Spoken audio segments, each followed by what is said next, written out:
नमस्कार दोस्तों, कलयुग के चमत्कार संतों की वाणी में आप सबका स्वागत है। दोस्तों, आज की वीडियो में हम जानेंगे आषाढ़ मास की पूर्णिमा, जिसे कि गुरु पूर्णिमा के रूप में मनाया जाता है। इस बार गुरु पूर्णिमा 3 जुलाई सोमवार को मनाई जाएगी। ज्योतिषी कहते हैं कि गुरु पूर्णिमा के दिन गुरु के आशीर्वाद से धन, संपत्ति, सुख, शांति और वैभव का वरदान पाया जाता है। इस दिन वेद व्यास जी का जन्म हुआ था, इसलिए इसे व्यास पूर्णिमा भी कहा जाता है। हिंदू धर्म में गुरु पूर्णिमा का विशेष महत्व बताया गया है। माना जाता है कि गुरु का स्थान सर्वश्रेष्ठ होता है। गुरु भगवान से भी ऊपर होता है। ऐसा इसलिए क्योंकि वो गुरु ही होता है जो व्यक्ति को अज्ञानता के अंधकार से उबार कर सही रास्ता दिखाता है। इस बार गुरु पूर्णिमा के दिन विशेष योग बन रहे हैं। आइए जानते हैं गुरु पूर्णिमा का शुभ मुहूर्त और शुभ योग। दोस्तों, गुरु पूर्णिमा 2 जुलाई रात 8:21 से शुरू हो जाएगी और इसका समापन 3 जुलाई को शाम 5:08 पर होगा। क्योंकि गुरु पूर्णिमा के दिन महर्षि वेद व्यास जी का जन्म हुआ था, सनातन धर्म में महर्षि वेद व्यास जी को प्रथम गुरु का दर्जा प्राप्त है, क्योंकि सबसे पहले मनुष्य जाति को वेदों की शिक्षा उन्होंने ही दी थी। इसके अलावा महर्षि वेद व्यास जी को श्रीमद् भागवत, महाभारत, ब्रह्मसूत्र, मीमांसा के अलावा 18 पुराणों का रचयिता माना जाता है। इस दिन विशेष तौर पर महर्षि वेद व्यास जी की ही पूजा की जाती है। गुरु पूर्णिमा के दिन जो शुभ योग बन रहे हैं उनके बारे में जानते हैं। इस दिन ब्रह्म योग और इंद्र योग बनेंगे। वहीं सूरज और बुध की युति से बुद्धादित्य योग का निर्माण भी होने जा रहा है। ब्रह्म योग 2 जुलाई को शाम 7:26 से 3 जुलाई दोपहर 3:45 तक रहेगा और इंद्र योग की शुरुआत 3 जुलाई को दोपहर 3:45 पर शुरू होकर समापन 4 जुलाई को सुबह 11:50 पर होगा। ये बहुत ही शुभ योग हैं। इसमें कोई भी कार्य किया जाए तो उसका शुभ फल ही प्राप्त होता है। आइए अब जानते हैं गुरु पूर्णिमा की पूजन विधि के बारे में। सुबह जल्दी उठकर स्नान कर लें और फिर साफ वस्त्र धारण करें। इसके बाद पूजा का संकल्प लें। एक साफ सुथरी जगह पर एक सफ़ेद वस्त्र बिछाकर अपने गुरु का चित्रपट रखें। अगर वेद व्यास जी का है तो उनका भी साथ में रखें। जिनको भी आपने गुरु धारण किया है उनका चित्रपट चौकी पर रखकर व्यासपीठ का निर्माण करें और फिर अपने गुरु के चित्रपट पर रोली, चंदन, पुष्प, फल और प्रसाद अर्पित करें। गुरु व्यास जी के साथ साथ शुक्रदेव और शंकराचार्य आदि गुरुओं का भी नाम ले आवाहन करें और गुरु परंपरा सिद्ध्यर्थ व्यास पूजा करिष्ये मंत्र का जप करें। दोस्तों, ये तो अब घर में पूजा करेंगे। उसके बाद अपने गुरु घर में जाकर अपने गुरु की भी पूजा कीजिए। अगर किसी कारण से आपके अपने गुरु घर में नहीं जा सकते, अपने गुरु के पास नहीं जा सकते, तो घर पर ही उनकी पूजा करें। नहीं तो अपने गुरु घर में जाकर अपने गुरु के चरण धोकर चरणामृत लें, उन्हें टीका लगाएं, फूल माला पहनाएं और उन्हें वस्त्र, दान, दक्षिणा यथाशक्ति अर्पित करें। इस दिन हमें वेद व्यास जी के जन्म की संबंधित कथा भी अवश्य सुननी चाहिए। महर्षि वेद व्यास जी का जन्म दिवस गुरु पूर्णिमा के रूप में आषाढ़ मास की पूर्णिमा को मनाया जाता है। भगवान विष्णु जी के अंश अवतार भगवान वेद व्यास जी का वास्तविक नाम कृष्ण द्वैपायन है। कृष्ण जो कि भगवान कृष्ण के नाम से है, द्वैपायन क्योंकि इनका जन्म द्वीप पर हुआ था, इसी कारण इनका नाम कृष्ण द्वैपायन रखा गया। सांवले रंग के होने के कारण इनको कृष्ण कहा जाता है। इनके पिता ऋषि पराशर जी तथा माता सत्यवती थी। सर्वप्रथम एक ही वेद था। जब इन्होंने धर्म का ह्रास होते देखा तो इन्होंने वेदों का व्यास कर अर्थात उनका विभाग कर वेदों को ऋग्वेद, यजुर्वेद, सामवेद तथा अथर्ववेद आदि नामों से नामकरण किया। इस प्रकार वेदों का व्यास करने से कृष्ण द्वैपायन से महर्षि वेद व्यास के नाम से ये प्रसिद्ध हुए।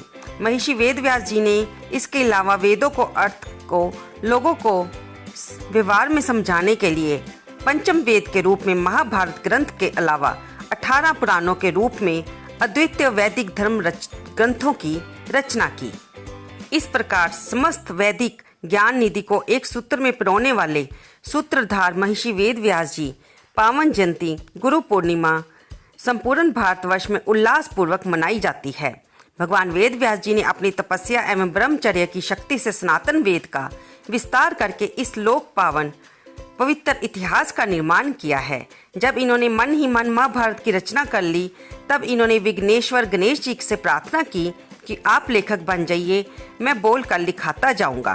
3 वर्षों के अथक परिश्रम से इन्होंने महाभारत ग्रंथ की रचना की। देवऋषि नारद जी ने देवताओं को, असित और देवल ऋषि ने पितरों को इसका श्रवण कराया है। सुखदेव जी ने गंधर्वों को, जक्षों को तथा इस मनुष्य लोक में महर्षि वेद व्यास के शिष्य धर्मात्मा वैशंपायन जी ने इसका प्रवचन किया है। महाभारत में ही भगवान श्री कृष्ण जी द्वारा अर्जुन को माध्यम बनाकर लोक कल्याण के लिए प्रदान किया गया श्रीमद् भगवत गीता का पावन उपदेश भी इसमें संकलित है। आप इस मंत्र का जाप कर सकते हैं। व्यासाय विष्णु रूपाय व्यास रूपाय विष्णवे नमो वे ब्रह्मनिधये वासिष्ठाय नमो नमः। अर्थात व्यास विष्णु के रूप हैं तथा विष्णु ही व्यास हैं। ऐसे वशिष्ठ मुनि के वंशज को मैं नमन करता हूँ। शास्त्रों में कहा गया है कि गुरु बिना हम भगवान को भी नहीं पा सकते। धर्म ग्रंथों में गुरु की महिमा का बखान कई तरह से किया गया है।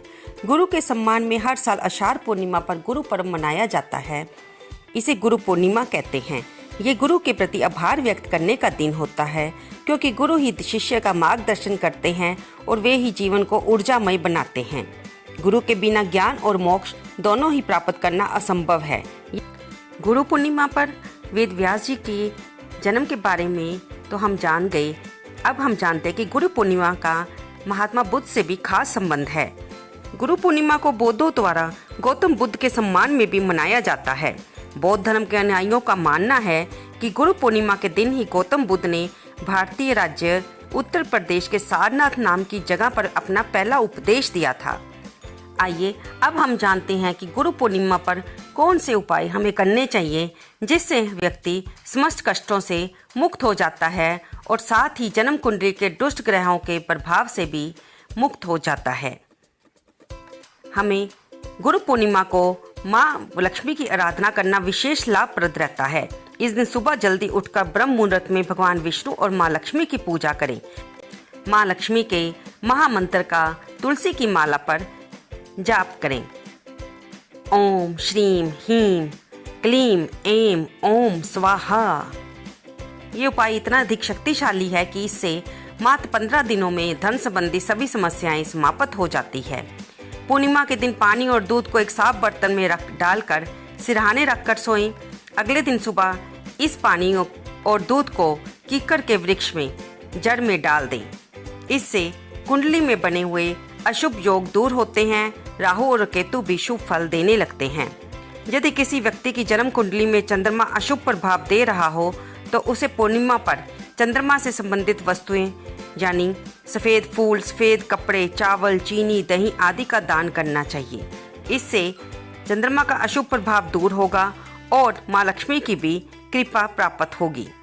दोस्तों, गुरु पूर्णिमा का विशेष दिन गुरु से भी संबंधित होता है और पूर्णिमा के व्रतों का राजा भी कहा जाता है, क्योंकि इस दिन माँ लक्ष्मी की पूजा की जाती है, सत्यनारायण भगवान की कथा सुनी जाती है, इसलिए ये भगवान विष्णु और माँ लक्ष्मी से संबंधित होता है। फिर पूर्णमासी में हम चंद्रमा का पूर्ण रूप देखते हैं और चंद्रमा भगवान शिव के मस्तक पर विराजमान होते हैं, तो इसका संबंध भगवान शिव से भी हो जाता है। इसलिए इस दिन भगवान शिव, पार्वती, लक्ष्मी नारायण भगवान, चंद्र देवता, इन सब की पूजा के साथ अपने गुरु की भी पूजा करने से हमारे जीवन के अनेक कष्ट दूर होते हैं। यदि आप पूर्णिमा का व्रत रखते हैं आ रहे हैं तो इस दिन भी खीर का प्रसाद बनाकर उसका घर में भोग लगाएं और स्वयं भी खा सकते हैं आप और अपने परिवार के सदस्यों में भी इस प्रसाद को वितरित करें। किसी ब्राह्मण को दान दक्षिणा दें, वस्त्र दें, इससे भी आपको अति शुभ फल की प्राप्ति होगी। दोस्तों, हम जाते जाते आपको एक बात बता दें कि अगर आप पूर्णमासी के व्रत रखना चाहते हैं तो गुरु पूर्णिमा से इन व्रतों को शुरू नहीं किया जाता। पूर्णमासी के व्रतों को चैत मास के, माघ मास के या फिर कार्तिक मास की पूर्णिमा से ही शुरू किया जाता है। पूर्णमासी के व्रत 12 या 32 व्रत रखे जाते हैं। जिस मनोकामना से भी आप व्रत रखना चाहें, इसको संकल्प लेकर आप व्रत रख सकते हैं और फिर जितने व्रत का भी आपने संकल्प लिया हो, आखिरी व्रत आने पर उसका पालन कीजिए।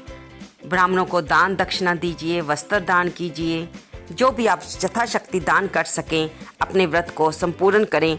आपकी मनोकामनाएं अवश्य पूर्ण होगी। आपको ये जानकारी कैसी लगी? कृपया इसे लाइक करें, शेयर करें और कमेंट बॉक्स में जय विष्णु भगवान लिखना तो ना भूलें। धन्यवाद दोस्तों।